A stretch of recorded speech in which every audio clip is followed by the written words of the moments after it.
What about banks becoming investment banks and private equity becoming, according to reports? Private equity Softbank Saifu's investment in Beijing Perfect Time and Space online game company yields a return of 50 times a year. Performed a perfect time and space of capital. Nowadays, private equity has a reputation with the halo of profit and wealth, and has even surpassed real estate developers to become the most fashionable and profitable industry. Investing in industry, with unique private equity vision and skilled in long sleeves, fighting against the stock market. Private equity is even more active and challenging. The China Private Equity Fund research report released in Xiamen on September 6 revealed that in the first quarter of 2007, Asian private equity funds investing in China raised $7.564 billion, a year-on-year increase of 329.5%. It is also predicted that the domestic private equity investment amount will remain above $10 billion this year. The influx of foreign private equity funds has also sparked a surge of domestic private equity funds in China, including official PE such as Bohai Industrial Fund and China Africa Development Fund to promote certain policy goals, as well as Ningbo Daredevil team like the Roaring Stock Market, and even the True and Evil people like Wu Ying's Group Interstitial Organization. The reason why private equity is so sought after is ultimately because capital ifs the blood of profits. Just like silver back then, the transformation of banks into investment banks is by no means moral guidance. In the early 19th century, investment banks became independent from traditional commercial banks and specialized in underwriting infrastructure bonds, such as railways. It was precisely because of the high tide of infrastructure construction brought about by the rapid development of capitalism at that time that investment banks innovated financial tools and further expanded their territory, leading the capital market for hundreds of years. Compared to commercial banks, investment banks nowadays are already better than blue in terms of profit and return. In the financial industry's biological chain, international investment banks are fierce, domineering, and delicious predators at the top of the ecological chain. Similarly, private equity funds originated from the private banking business of managing wealth for the wealthy, and subsequently expanded their service base and improved their functions. They not only had well-known representatives such as Blackstone and Carlyle, but also nurtured investment masters such as Buffett and Soros, as well as international financial snipers. The investment banks and private equity firms that watch the financial market storm seem to have extremely high gold content, and these people are clearly not idle.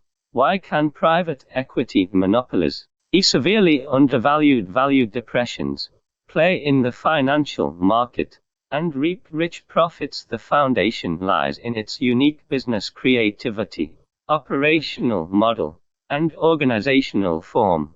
Private equity, like investment banks, in terms of professional technology, financial audit, is not as good as accounting firms. Business management is not as good as consulting firms, and legal familiarity is not as good as law firms.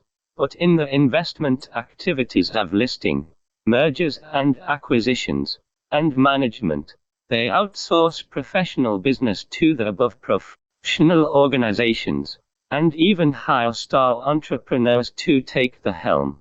And what they do themselves is actually an organizational activity of system integration, which involves recruiting various professional teams, integrating various professional elements, connecting and completing all the functions of the entire investment activity, and then extracting the bulk of the profits in the end. The organizational innovation ability of private equity may also breed more new types of enterprise models in the future, constantly subverting the original investment logic and operation models, with the aim of eating the lucrative parts of various industries. Its restless nature will promote its tentacles in various service fields such as investment and financing, entrusted management, consulting, headhunting, agency training, etc. In the future, it will objectively promote the gradual evolution of the financial ecosystem, presenting a financial fundization, the trend of private placement and octopusization of funds.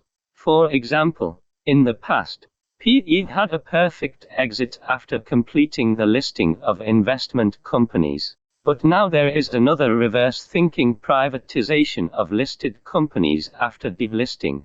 The logic is to use debt to privatize undervalued listed companies, transform them to improve performance, and then split them up for listing or mergers and acquisitions to arbitrage from it.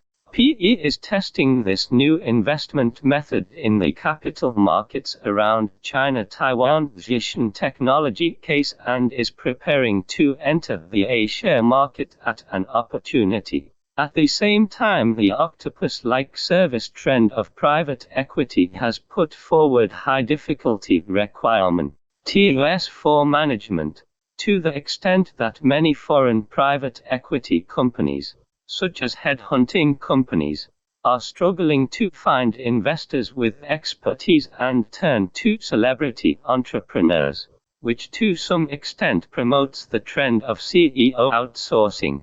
Private equity seems to have evolved into an intermediary for allocating scarce elements such as high-level talents, not only in the financial sector but also in the commercial sector. And there are many who stand out through innovation in business models people. This is actually similar to the organizational innovation of private equity.